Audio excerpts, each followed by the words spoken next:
Breaking news.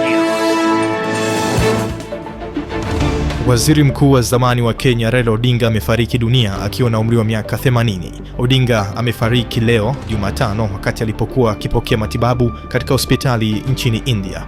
Polisi wa India wameliambia shirika la habari la AFP kwamba alikuwa akitembea na wanafamilia wake pamoja na daktari wake binafsi wakati ghafla alipoanguka. Alikimbizwa hospitali iliyo karibu ambako alitangazwa kuwa amefariki dunia. Katika wiki za hivi karibuni kumekuwa na uvumi kuhusu hali yake ya afya, ingawa wanafamilia na washirika wake wa kisiasa walikanusha taarifa zilizodai kuwa alikuwa mgonjwa mahututi. Odinga alikuwa mwanasiasa mwenye ushawishi mkubwa na mhamasishaji wa kisiasa mashuhuri nchini Kenya. Aligombea urais mara 5 bila mafanikio. Kila mara alikataa matokeo akidai ushindi wake uliibiwa.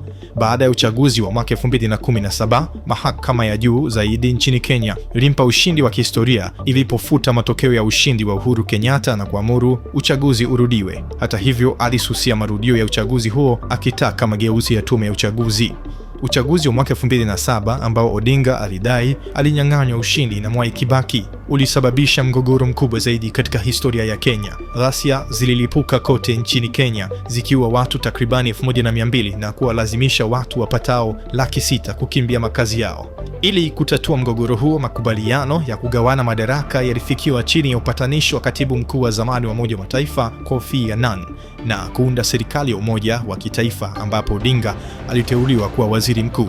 Mara nyingi amekuwa akipatana na marais waliokuwa madarakani baada ya uchaguzi wenye utata. Baada ya kushindwa tena mwaka 2022, baadaye alijiunga na Rais William Ruto katika kile alichoita serikali ya muungano mpana ambayo iliwapa washirika wake kadhaa nafasi muhimu serikalini.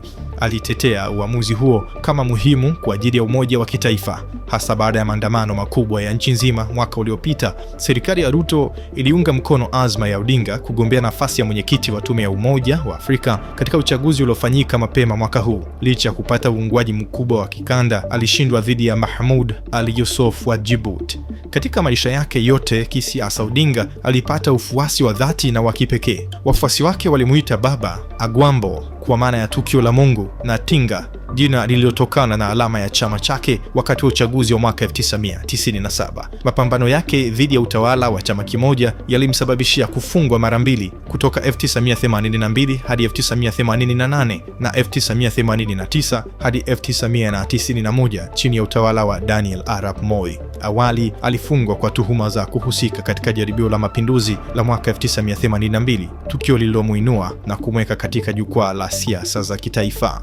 Alitambulika sana kama mbunifu wa mikakati na mhamasishaji wa umma, akivutia maelfu ya watu kwenye mikutano yake ya kisiasa, na alikuwa na uwezo wa kipekee wa kuungana na wananchi wa kawaida.